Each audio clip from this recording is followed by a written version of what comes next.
नमस्कार, pathway academy में आपका स्वागत है। आज के वीडियो में हम भारतीय संविधान के दो सबसे महत्वपूर्ण topic union and it's territories और सिटीजनशिप को कवर करेंगे।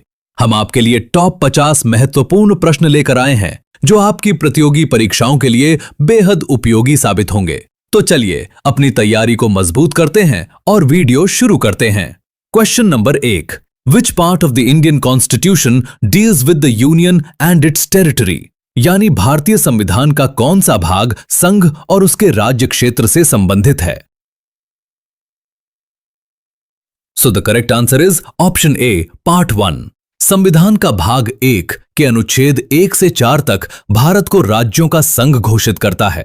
ये नए राज्यों के गठन, उनकी सीमाओं, क्षेत्रों और नामों में बदलाव करने के लिए संसद की शक्तियों का स्पष्ट और बहुत ही विस्तृत रूप से वर्णन प्रदान करता है। Question number 2, Which articles of the Indian Constitution are related to the Union and its territories? यानी भारतीय संविधान के कौन से अनुच्छेद संघ और उसके राज्य क्षेत्र से संबंधित हैं? So the correct answer is option A, Articles 1 to 4. Article 1 Bharat को परिभाषित करता है। आर्टिकल 2 नए राज्यों के प्रवेश की बात करता है। आर्टिकल 3 राज्यों के आंतरिक पुनर्गठन की शक्ति देता है और आर्टिकल 4 ये सुनिश्चित करता है कि ये सभी बदलाव अनुच्छेद 368 के तहत कोई संवैधानिक संशोधन बिल्कुल नहीं माने जाएंगे। Question number 3, according to article 1 of the Indian constitution, India is described as a, यानी भारतीय संविधान के अनुच्छेद 1 के अनुसार भारत को किस रूप में वर्णित किया गया है? So the correct answer is option C, union of states. Doctor Ambedkar के अनुसार भारत राज्यों का संघ है क्योंकि ये राज्यों के बीच किसी समझौते का परिणाम नहीं है। इसके अतिरिक्त किसी भी राज्य को भारतीय संघ से अलग होने का अधिकार नहीं है, जिससे देश की अखंडता हमेशा पूरी तरह सुरक्षित रहती है। Question number 4. Under which article does the Parliament have the power to admit new states into the Union of India? यानी किस अनुच्छेद के तहत संसद को भारत संघ में नए राज्यों को प्रवेश देने की शक्ति प्राप्त है? So the correct answer is option B, Article 2. अनुच्छेद 2 संसद को उन नए राज्यों को भारतीय संघ में शामिल करने या स्थापित करने की शक्ति देता है जो पहले से इसका हिस्सा नहीं थे। ये शक्ति मुख्य रूप से बाहरी क्षेत्रों के अधिग्रहण और उन्हें पूर्ण राज्य का दर्जा देने से संबंधित है। Question number 5, Which article empowers the parliament to form a new state by separation of territory from any state? यानी कौन सा अनुच्छेद संसद को किसी राज्य के क्षेत्र को अलग करके एक नया राज्य बनाने का अधिकार देता है? So the correct answer is option B, Article 3. अनुच्छेद 3 संसद को किसी भी राज्य का क्षेत्र बढ़ाने, घटाने या उसका नाम बदलने का अधिकार देता है। यह मूल रूप से वर्तमान राज्यों के आंतरिक पुनर्गठन से जुड़ा है, जिससे प्रशासनिक सुविधा के अनुसार देश की सीमाओं को आसानी से बदला जा सकता है। Question number 6, a bill for the alteration of boundaries of states requires the prior recommendation of the, यानी राज्यों की सीमाओं में परिवर्तन के लिए लाए जाने वाले विधेयक के लिए किसकी पूर्व सिफारिश आवश्यक है? So the correct answer is option C, president. सीमाओं में बदलाव का विधेयक केवल राष्ट्रपति की पूर्व सिफारिश के बाद ही संसद में पेश किया जा सकता है। राष्ट्रपति इसे संबंधित राज्य विधानमंडल के पास राय के लिए भेजते हैं। हालांकि उनकी राय मानना केंद्र के लिए बिल्कुल भी बाध्यकारी नहीं है। Question number 7. By which majority must the parliament pass a bill to form a new state under Article 3? यानी अनुच्छेद 3 के तहत नया राज्य बनाने के लिए संसद को किस बहुमत से विधेयक पारित करना होता है? So the correct answer is option A, simple majority.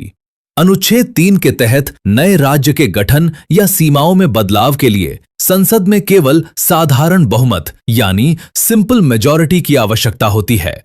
इसके लिए अनुच्छेद 368 के तहत किसी विशेष या जटिल संवैधानिक संशोधन प्रक्रिया की कोई भी जरूरत नहीं होती। Question number 8, Which of the following commissions was the first to examine the reorganization of states on a linguistic basis? यानी भाषाई आधार पर राज्यों के पुनर्गठन की जांच करने वाला पहला आयोग कौन सा था? So the correct answer is option C, Dhar commission. जून 1948 में एस.ए.के. धर की अध्यक्षता में इस विशेष आयोग का गठन किया गया था। इसने अपनी रिपोर्ट में यह स्पष्ट किया कि राज्यों का पुनर्गठन भाषाई आधार के बजाय केवल प्रशासनिक सुविधा के आधार पर होना चाहिए, ताकि देश की अखंडता बनी रहे। Question number 9, who among the following was not a member of the JVP committee formed in 1948? यानी 1948 में गठित जेवीपी समिति का सदस्य कौन नहीं था? So the correct answer is option D, doctor B R. Ambedkar. दिसंबर 1948 में बनी जेवीपी समिति में जवाहरलाल नेहरू, वल्लभ भाई पटेल और पट्टाभी सीतारामैया शामिल थे। इस महत्वपूर्ण समिति ने देश की सुरक्षा और राष्ट्रीय एकता को ध्यान में रखते हुए भाषाई आधार पर राज्यों के पुनर्गठन को औपचारिक रूप से खारिज कर दिया। Question number 10, Which was the first state in independent India to be formed on a linguistic basis? यानी स्वतंत्र भारत में भाषाई आधार पर गठित होने वाला पहला राज्य कौन सा था? So the correct answer is option B, Andhra Pradesh. अक्टूबर 1953 में मद्रास राज्य के तेलुगु भाषी क्षेत्रों को अलग करके आंध्र राज्य का निर्माण हुआ। इसके लिए प्रसिद्ध सामाजिक कार्यकर्ता पोट्टी श्रीरामुलु ने 56 दिनों की लंबी भूख हड़ताल की थी, जिसके बाद दुखद रूप से उनका निधन हो गया था। Question number 11, in which year was the first linguistic state यानी आंध्रा स्टेट क्रिएटेड? यानी पहला भाषाई राज्य आंध्र प्रदेश किस वर्ष बनाया गया था? So the correct answer is option B, 1953। 1952 में पोट्टी श्रीरामुलु की मृत्यु के बाद उपजे भारी जन आक्रोश के चलते सरकार को मजबूरन 1953 में आंध्र राज्य का गठन करना पड़ा। इस ऐतिहासिक घटना ने पूरे देश में भाषाई आधार पर अलग राज्यों के निर्माण की मांग को बहुत अधिक तेज कर दिया था। Question number 12, Who was the chairman of the States Reorganization Commission formed in 1953? यानी 1953 में गठित राज्य पुनर्गठन आयोग के अध्यक्ष कौन थे? So the correct answer is option C, Fazal Ali. दिसंबर 1953 में बने फजल अली आयोग में के.एम. पनिक्कर और एच.एन. कुंजरू अन्य सदस्य थे। इन्होंने एक भाषा एक राज्य के सिद्धांत को खारिज किया, लेकिन राज्यों के उचित पुनर्गठन में भाषाई और सांस्कृतिक कारकों को बहुत अधिक महत्व दिया। Question number 13, the states reorganisation act was passed in which year? यानी राज्य पुनर्गठन अधिनियम किस वर्ष पारित किया गया था? So the correct answer is option C, 1956। राज्य पुनर्गठन अधिनियम 1956 ने मूल संविधान के राज्यों के पुराने 4 स्तरीय वर्गीकरण को पूरी तरह समाप्त कर दिया। इसके द्वारा पूरे भारत को 14 राज्यों और 6 केंद्र शासित प्रदेशों में भाषाई तथा प्रशासनिक रूप से बेहतर ढंग से पुनर्गठित किया गया था। Question number 14, how many states and union territories were created by the states reorganisation act 1956? यानी राज्य पुनर्गठन अधिनियम 1956 द्वारा कितने राज्य और केंद्र शासित प्रदेश बनाए गए थे? So the correct answer is option A, 14 states and 6 UTs. इस महत्वपूर्ण अधिनियम ने देश में भाषाई आधार पर सीमाओं को बहुत ही वैज्ञानिक रूप से व्यवस्थित करने का गंभीर प्रयास किया। इससे भारत का प्रशासनिक ढांचा काफी सरल हो गया और देश की राजनीतिक एवं भौगोलिक स्थिरता को भी बहुत मजबूती प्राप्त हुई। Question number 15, by which constitutional amendment did Sikkim become a full fled state of India? यानी किस संवैधानिक संशोधन द्वारा सिक्किम भारत का पूर्ण राज्य बना? So the correct answer is option B, 36th amendment. वर्ष 1975 के 36वें संविधान संशोधन अधिनियम के माध्यम से सिक्किम को भारतीय संघ में 22वें राज्य के रूप में पूर्ण और विधिवत दर्जा प्राप्त हुआ। इसी के साथ वहां की सदियों पुरानी चोग्याल राजशाही को हमेशा के लिए पूरी तरह से समाप्त कर दिया गया था। Question number 16, which constitutional amendment associate Sikkim as an associate state of the Indian union? यानी किस संवैधानिक संशोधन ने सिक्किम को भारतीय संघ के सहयोगी राज्य के रूप में जोड़ा? So the correct answer is option B, 35th amendment. वर्ष 1974 के 35वें संशोधन द्वारा सिक्किम को सहयोगी राज्य यानी एसोसिएट स्टेट का एक विशेष दर्जा दिया गया था। इसके लिए संविधान में नया अनुच्छेद 2A जोड़ा गया, जिसे मात्र एक वर्ष बाद ही 36वें संविधान संशोधन द्वारा पूरी तरह से हटा दिया गया था। Question number 17, in which year did Goa attain full statehood? यानी गोवा को पूर्ण राज्य का दर्जा किस वर्ष प्राप्त हुआ? So the correct answer is option C, 1987। वर्ष 1961 में पुर्तगाली शासन से मुक्त होने के बाद गोवा पहले दमन और दीव के साथ एक संयुक्त केंद्र शासित प्रदेश था। बाद में 1987 में इसे अलग करके भारतीय संघ के 25वें पूर्ण राज्य का विशेष दर्जा दिया गया, जो एक बहुत ही महत्वपूर्ण कदम था। Question number 18, Telangana was carved out as a separate state from Andhra Pradesh in which year? यानी तेलंगाना को आंध्र प्रदेश से अलग करके एक अलग राज्य किस वर्ष बनाया गया? So the correct answer is option C, 2014। Andhra Pradesh पुनर्गठन अधिनियम के तहत 2 जून 2014 को तेलंगाना भारत का 29वां राज्य बना था। इसके सफल गठन के साथ ही इस क्षेत्र के लोगों की दशकों से चली आ रही अलग राज्य की मांग और उनका एक बहुत लंबा तथा ऐतिहासिक राजनीतिक संघर्ष समाप्त हो गया।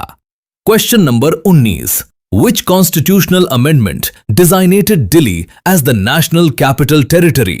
यानी किस संवैधानिक संशोधन ने दिल्ली को राष्ट्रीय राजधानी क्षेत्र के रूप में नामित किया? So the correct answer is option B, 69th amendment. 1991 के 69वें संशोधन ने दिल्ली को विशेष दर्जा दिया और विधानसभा व मंत्रिपरिषद का प्रावधान किया। हालांकि पुलिस, भूमि और सार्वजनिक व्यवस्था जैसे अत्यंत महत्वपूर्ण विषय पूरी तरह से केंद्र सरकार के सीधे नियंत्रण में ही रखे गए थे। Question number 20, laws made under article 2 and article 3 to provide for the amendment of the first and fourth schedules are?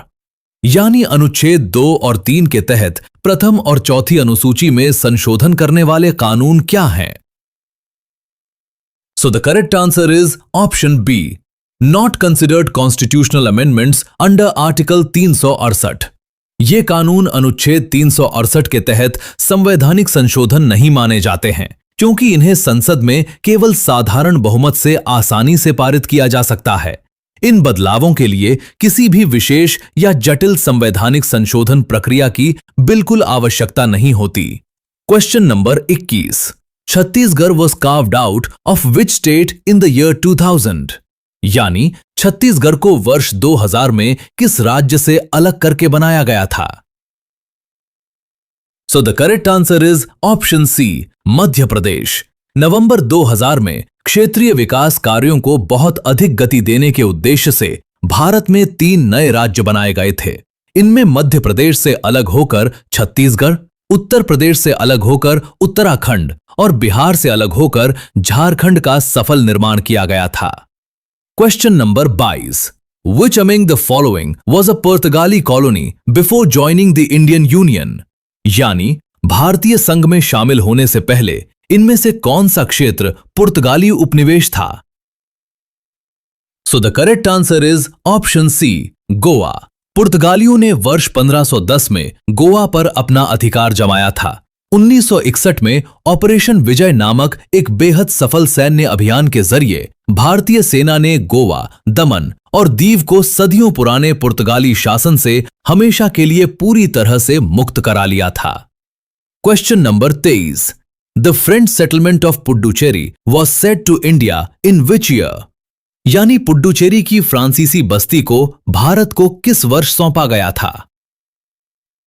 So the correct answer is option C, 1954। फ्रांसीसियों ने 1954 में पुडुचेरी, कराईकल, माहे और यनम का पूर्ण नियंत्रण शांतिपूर्वक भारत को सौंप दिया था। इसके बाद 1962 में 14वें संविधान संशोधन के माध्यम से इसे औपचारिक रूप से एक पूर्ण और स्वतंत्र केंद्र शासित प्रदेश का दर्जा दिया गया। Question number 24. Which schedule of the Constitution contains the names of states and their territorial jurisdiction? यानी संविधान की किस अनुसूची में राज्यों के नाम और उनके क्षेत्रीय क्षेत्राधिकार शामिल हैं? So the correct answer is option A, first schedule. भारतीय संविधान की पहली अनुसूची में वर्तमान समय में 28 राज्यों और 8 केंद्र शासित प्रदेशों के नाम शामिल है। ये अनुसूची इन सभी क्षेत्रों की भौगोलिक सीमाओं और उनके क्षेत्राधिकार का बहुत ही विस्तृत एवं स्पष्ट विवरण भी प्रदान करती है। Question number 25. Which act bifurcated the state of Jammu and Kashmir into 2 union territories? यानी किस अधिनियम ने जम्मू कश्मीर राज्य को 2 केंद्र शासित प्रदेशों में विभाजित किया? So the correct answer is option B, the J&K Reorganization Act 2019. 5 अगस्त 2019 को जम्मू कश्मीर का विशेष दर्जा देने वाले अनुच्छेद 370 को पूरी तरह हटा दिया गया। इसके बाद इस ऐतिहासिक अधिनियम के द्वारा राज्य को 2 अलग अलग केंद्र शासित प्रदेशों जम्मू कश्मीर और लद्दाख में प्रशासनिक रूप से विभाजित कर दिया गया। Question number 26. Which part of the Indian Constitution deals with citizenship? यानी भारतीय संविधान का कौन सा भाग नागरिकता से संबंधित है? So the correct answer is option B, part 2. संविधान के भाग 2 में अनुच्छेद 5 से 11 तक नागरिकता का विस्तृत प्रावधान दिया गया है। ये भाग मुख्य रूप से केवल इस बात को स्पष्ट रूप से परिभाषित करता है कि 26 जनवरी 1950 को संविधान लागू होने के समय कौन कौन व्यक्ति भारत का नागरिक था। Question number 27. Which set of articles in the Indian Constitution governs citizenship? यानी भारतीय संविधान के कौन से अनुच्छेद नागरिकता को नियंत्रित करते हैं? So the correct answer is option B, Articles 5 to 11. ये सभी अनुच्छेद संविधान लागू होने के समय यानी 26 जनवरी 1950 में नागरिकता प्राप्त करने की विभिन्न शर्तों को बताते हैं। इसके बाद नागरिकता प्राप्त करने या उसे खोने की संपूर्ण प्रक्रिया केवल संसद द्वारा बनाए गए विभिन्न कानूनों पर ही आधारित है। Question number 28. The Indian constitution provides for which type of citizenship? यानी भारतीय संविधान किस प्रकार की नागरिकता प्रदान करता है? So the correct answer is option B, single citizenship. Bharat में सभी नागरिकों के लिए केवल एकल नागरिकता का ही प्रावधान है। इसका सीधा अर्थ है कि एक व्यक्ति केवल भारत देश का नागरिक होता है, किसी विशेष राज्य का नहीं। ये व्यवस्था देश की राष्ट्रीय एकता और भाईचारे को बहुत अधिक मजबूत बनाए रखती है। Question number 29. The concept of single citizenship in the Indian Constitution is borrowed from which country? यानी भारतीय संविधान में एकल नागरिकता की अवधारणा किस देश से ली गई है? So the correct answer is option C, Britain.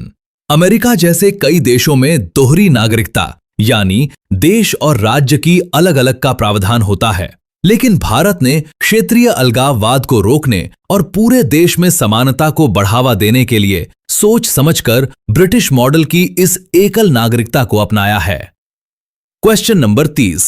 Which article empowers the parliament to regulate the right of citizenship by law? यानी कौन सा अनुच्छेद संसद को कानून द्वारा नागरिकता के अधिकार को विनियमित करने का अधिकार देता है? So the correct answer is option D, Article 11. इस महत्वपूर्ण अनुच्छेद ने संसद को वर्ष 1955 का नागरिकता अधिनियम बनाने की व्यापक शक्ति प्रदान की है।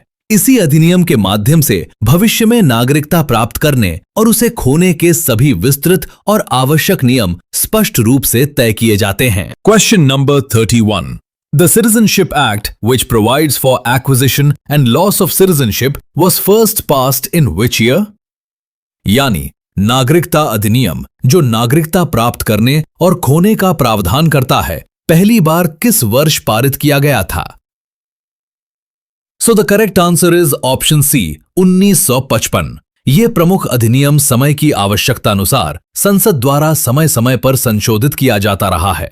नागरिकता के नियमों को स्पष्ट करने के लिए इसमें 1986, 1992, 2003, 2005, 2015 और 2019 में कई बहुत ही महत्वपूर्ण और बड़े बदलाव किए गए हैं। Question number 32। According to the citizenship act 1955, how many ways are there to acquire Indian citizenship? यानी नागरिकता अधिनियम 1955 के अनुसार भारतीय नागरिकता प्राप्त करने के कितने तरीके हैं? So the correct answer is option C, 5। इस अधिनियम के तहत नागरिकता प्राप्त करने के कुल 5 वैध तरीके निर्धारित हैं। जन्म से, वंश से, पंजीकरण द्वारा, देशीयकरण यानी नेचुरलाइजेशन के माध्यम से और किसी नए बाहरी क्षेत्र का भारतीय संघ में कानूनी रूप से विलय होने पर। Question number 33। Which of the following is not a method to acquire Indian citizenship? यानी इनमें से कौन सा भारतीय नागरिकता प्राप्त करने का तरीका नहीं है? So the correct answer is option C, by owning property in India. Bharat में किसी भी प्रकार की संपत्ति खरीदना नागरिकता प्राप्त करने का कोई कानूनी आधार बिल्कुल नहीं है। भारतीय नागरिकता पाने के लिए जन्म, वंश, देशीयकरण या पंजीकरण जैसे निर्धारित और सख्त मापदंडों को ही पूरी तरह से पूरा करना आवश्यक होता है। Question number 34। How many veg does the citizenship act prescribe for the loss of citizenship? यानी नागरिकता अधिनियम नागरिकता खोने के कितने तरीके निर्धारित करता है? So the correct answer is option B, 3। अधिनियम के अनुसार नागरिकता 3 तरह से खत्म हो सकती है। स्वैच्छिक त्याग यानी रिनंसिएशन, नागरिकता की समाप्ति यानी टर्मिनेशन यानी दूसरी नागरिकता ग्रहण कर लेना, और अंततः सरकार द्वारा कानूनी रूप से नागरिकता से वंचित करना यानी deprivation. Question number 35. If an Indian citizen voluntarily acquires the citizenship of another country, what happens to their Indian citizenship? यानी यदि कोई भारतीय नागरिक स्वेच्छा से दूसरे देश की नागरिकता प्राप्त कर लेता है तो उसकी भारतीय नागरिकता का क्या होता है? So the correct answer is option C. It automatically terminates. भारतीय संविधान में दोहरी नागरिकता की बिल्कुल अनुमति नहीं है। जैसे ही कोई व्यक्ति किसी विदेशी देश की नागरिकता कानूनी रूप से ग्रहण कर लेता है, उसकी भारतीय नागरिकता टर्मिनेशन प्रक्रिया के तहत तुरंत स्वतः ही समाप्त हो जाती है।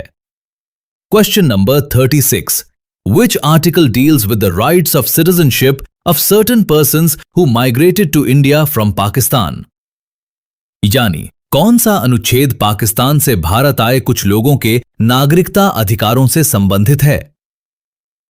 So the correct answer is option B, article 6।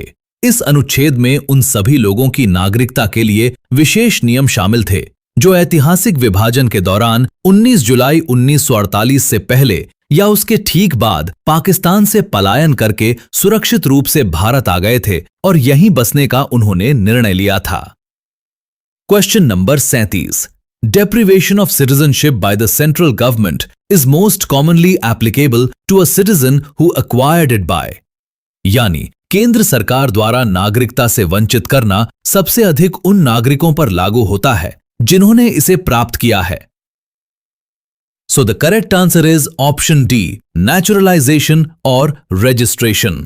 यदि किसी भी व्यक्ति ने फर्जी दस्तावेजों, धोखाधड़ी से या भारतीय संविधान के प्रति असम्मान दिखाकर नागरिकता प्राप्त की है तो केंद्र सरकार उसे कानूनी अधिकार के तहत भारतीय नागरिकता से पूरी तरह से वंचित करने का कड़ा फैसला ले सकती है। Question number 38। Which committee was constituted by the Government of India in 2000 to study the global Indian diaspora? यानी वैश्विक भारतीय प्रवासी का अध्ययन करने के लिए भारत सरकार द्वारा वर्ष 2000 में किस समिति का गठन किया गया था? So the correct answer is option B, LM Singhvi committee. इस उच्च स्तरीय समिति ने दुनिया भर में फैले भारतीयों की स्थिति का बहुत ही गहराई से अध्ययन किया था। इसी समिति की महत्वपूर्ण सिफारिशों के बाद ही भारत में ओवरसीज सिटीजनशिप ऑफ इंडिया जैसी विशेष और लाभप्रद योजना शुरू की गई थी। Question number 39। Pravasi Bharatiya Divas is celebrated every year on which date? यानी प्रवासी भारतीय दिवस हर साल किस तारीख को मनाया जाता है? So the correct answer is option C, 9 January.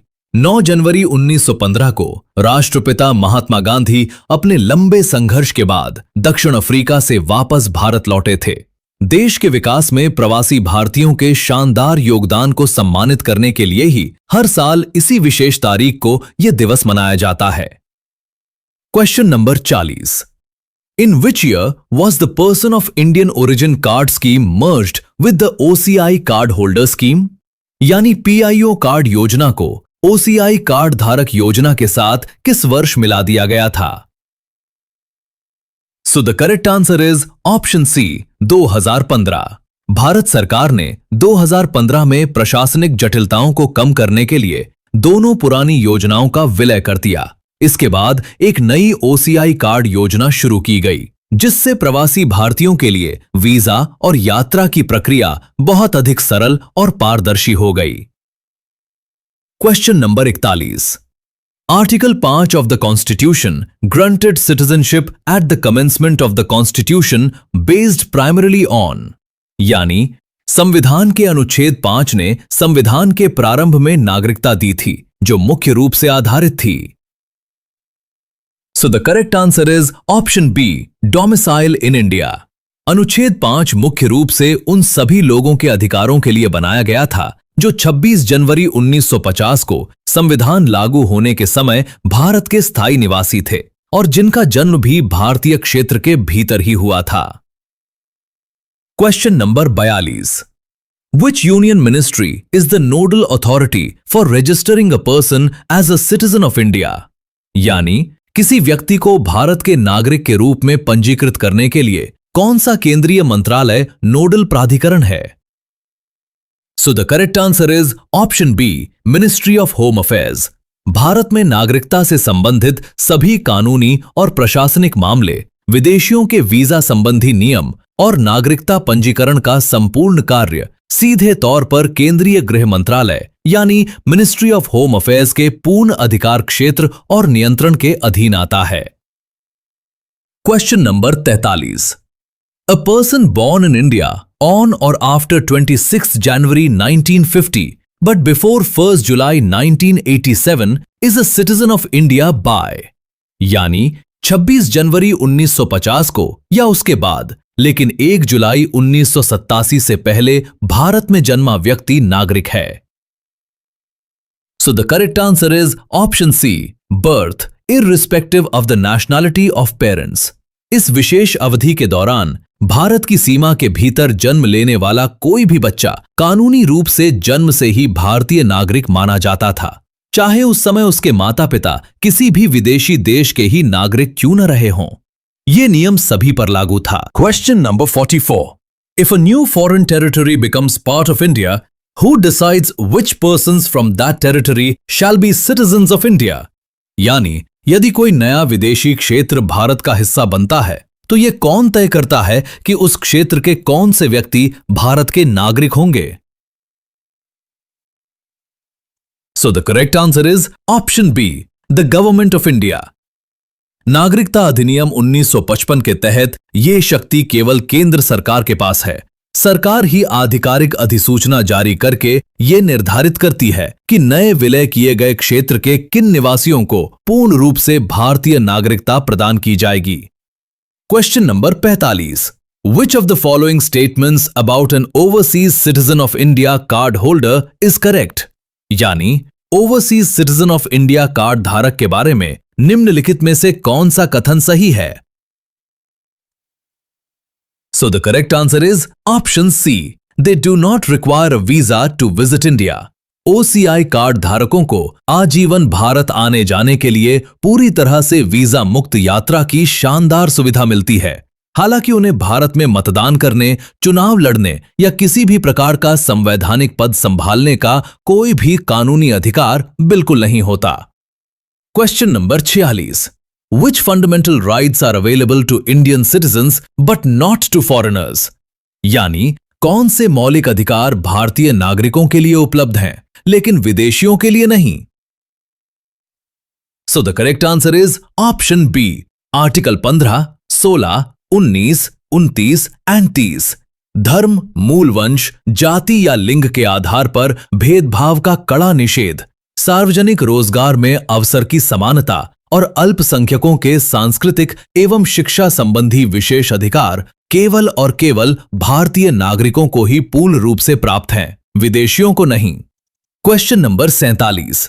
A child born to foreign diplomats posted in India, यानी भारत में तैनात विदेशी राजनयिकों के बच्चों को। So the correct answer is option B, can not acquire Indian citizenship by birth. विदेशी राजनयिकों यानी फॉरेन डिप्लोमैट्स और एनिमी एलियंस यानी दुश्मन देश के नागरिकों के बच्चों को भारत के भीतर जन्म लेने के बावजूद कानूनी रूप से भारतीय नागरिकता बिल्कुल नहीं मिलती है। ये नागरिकता कानून का एक बहुत ही महत्वपूर्ण अपवाद है। Question number 48। Under article 9 voluntary acquisition of citizenship of a foreign state leads to, यानी अनुच्छेद 9 के तहत विदेशी राज्य की नागरिकता स्वेच्छा से प्राप्त करने से क्या होता है। So the correct answer is option B, loss of Indian citizenship. यह महत्वपूर्ण अनुच्छेद स्पष्ट करता है कि यदि कोई भी भारतीय नागरिक अपनी इच्छा से किसी अन्य देश की नागरिकता कानूनी रूप से ग्रहण कर लेता है तो उसकी भारतीय नागरिकता उसी समय स्वतः ही पूरी तरह से समाप्त हो जाती है। Question number 49। Which article details the citizenship rights of certain persons of Indian origin residing outside India? यानी कौन सा अनुच्छेद भारत के बाहर रहने वाले भारतीय मूल के कुछ व्यक्तियों के नागरिकता अधिकारों का विवरण देता है। So the correct answer is option C, article 8। अनुच्छेद 8 मुख्य रूप से उन भारतीयों के अधिकारों की रक्षा करता है जो रोजगार या अन्य कारणों से भारत के बाहर रह रहे थे, लेकिन उनके माता पिता या दादा दादी ऐतिहासिक रूप से अविभाजित भारत में पैदा हुए थे। Question number 50। Renunciation of Indian citizenship is a, यानी भारतीय नागरिकता का परित्याग क्या है। So the correct answer is option B, voluntary act by a citizen of full age and capacity. ये एक पूरी तरह से स्वैच्छिक कानूनी प्रक्रिया है। इसके तहत पूर्ण आयु और उचित मानसिक क्षमता वाला कोई भी वयस्क भारतीय नागरिक अपनी मर्जी से केंद्र सरकार को आधिकारिक सूचना देकर अपनी भारतीय नागरिकता का परित्याग कर सकता है। वीडियो को अंत तक देखने के लिए आपका धन्यवाद। उम्मीद है संघ और उसका राज्य क्षेत्र और नागरिकता के इन 50 बेहतरीन प्रश्नों से आपको काफी मदद मिली होगी। आपने 50 में से कितने सही जवाब दिए? कमेंट में अपना स्कोर जरूर बताएं। ऐसी ही बेहतरीन तैयारी के लिए वीडियो को लाइक करें, शेयर करें और पाथवे एकेडमी को तुरंत सब्सक्राइब करें। जय हिंद।